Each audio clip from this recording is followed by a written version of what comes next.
To have Apple employees now, walk into, we've had a couple of cases where Apple retail store employees will walk a few blocks to a Microsoft store and ask to talk to the manager, and then tell the manager, wow, you must be so proud to work for Microsoft.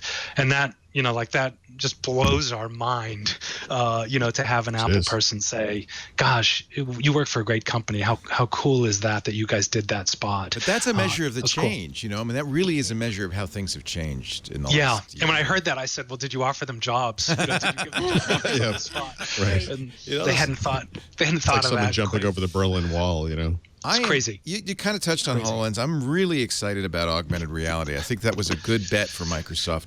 We've been a little critical, though, and I'd love to give you a chance to respond about the field of view issue. I mean, I understand why you show a wide open room. Yeah, I mean, to be clear, the issue isn't that the field of view exists. The issue is that the public demonstrations show this side view where that's not what it looks like. Yeah. Yes. No, you've been and other press people have actually been very articulate on this point as well. Demoing this stuff is super complicated. Setting up a demo, if you think doing like a Skype demo like I did at Convergence Barcelona is complicated. Like figuring out a way to show the audience what the holograms look like is hard and expensive and technically complicated. And so Alex and the team came up with that rig, that we put on the camera so that you could see those holograms overlaid on the desks or on the chairs or coming out of the refrigerator, or all those demos you've seen. And the thing we've been tracking is just when somebody tries this thing on, how much do they focus on that field of view being a showstopper? When they play Minecraft or when they use Skype, how much do they take it off and say, God, the field of view is really bugging me? And the reality is that for most people, that first experience, those first few experiences are just awesome. And nobody's saying like that field of view is a huge deal for them. So we're looking at, how do we demo this thing on stage, and are we being misleading? That's really the problem. If we feel like we are misleading customers, that's just unacceptable. We won't do that. We are looking at alternative ways to demo this stuff to address the issue itself. Keep in mind the HoloLens that we'll deliver in the early next year, early 2016, I'm looking at my clock, is a dev kit, $3,000. It's for developers. So I don't think many consumers, are going to go out and buy this and feel like, hey, you misled me with that Minecraft demo. But you guys have been loud enough and consistent enough on this that we are looking at different ways of doing these demos. I think not everybody has an appreciation for just how complicated it is to pull this stuff off with such early tech. And, it's why we don't have these HoloLens demos all over the place. Doing them in the flagship store, which we've now started to do again, where you can go up to the 5th floor and have these HoloLens experiences in Manhattan. You can schedule it online. You can go check it out. It's like very human resource expensive for us.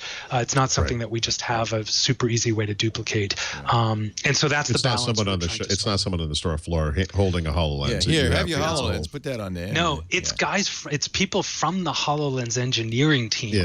Being in Manhattan, and that means they're not working with NASA, or they're not working with, the people who do education textbooks to reimagine how those textbooks should come across in a HoloLens experience. So we're struggling with the scale, frankly, and that's another example of coming up with a different way to demo it means we're taking somebody off the many other things they could be doing, and it's a tough debate internally. And I would venture that in the normal course of events, this would still be a secret project. And that this is early days on the HoloLens, and I think the desire to show where you were and what you're doing and get developers excited about it probably moves it ahead and makes it more public earlier than a lot of other projects would be public. That's exactly right. We talked a lot about, is this our iPhone type moment? And meaning you sort of surprise the world with something that's very complete and ready to go at scale. And given that this is a brand new platform, this is a new PC, totally untethered, et cetera, we felt like we had to build an ecosystem. And so we have to go with a slower rollout. And, that great debate debate we had over that January moment that Mary Jo and Paul were at. Do we do Windows 10 and HoloLens together in one moment, or will one overshadow the other? I can't tell you how much time we spent. And now in hindsight, I think it was perfect. It turned out perfectly. In fact, if anything, HoloLens has gotten much bigger than we intended. It's become humongous without selling a single unit. And that's actually a problem. Like, we won Time Gadget of the Year. And we were just like, my gosh, how crazy. Like, it's not an Apple product. It's not a Google product. It's not a Sonos, Tesla. It's a Microsoft piece of hardware. What? That's crazy. And then I'm thinking, and we haven't actually sold any or made that many, and we still are working through the issues. And so, but it is a testament. Nice problems to have. It's a testament to how important, how great this product will be, and I can't wait. I'll be first in line to get one. By the way, we're excited. I hope Panos Panay got a gold star on his Christmas paycheck for his amazing reveal of the Surface Book Detach, because we all agreed that even the people in the room were just blown away by that. It was so well done. The full credit on that reveal goes to Panos and Frank Shaw, who runs PR for Microsoft and is on my team.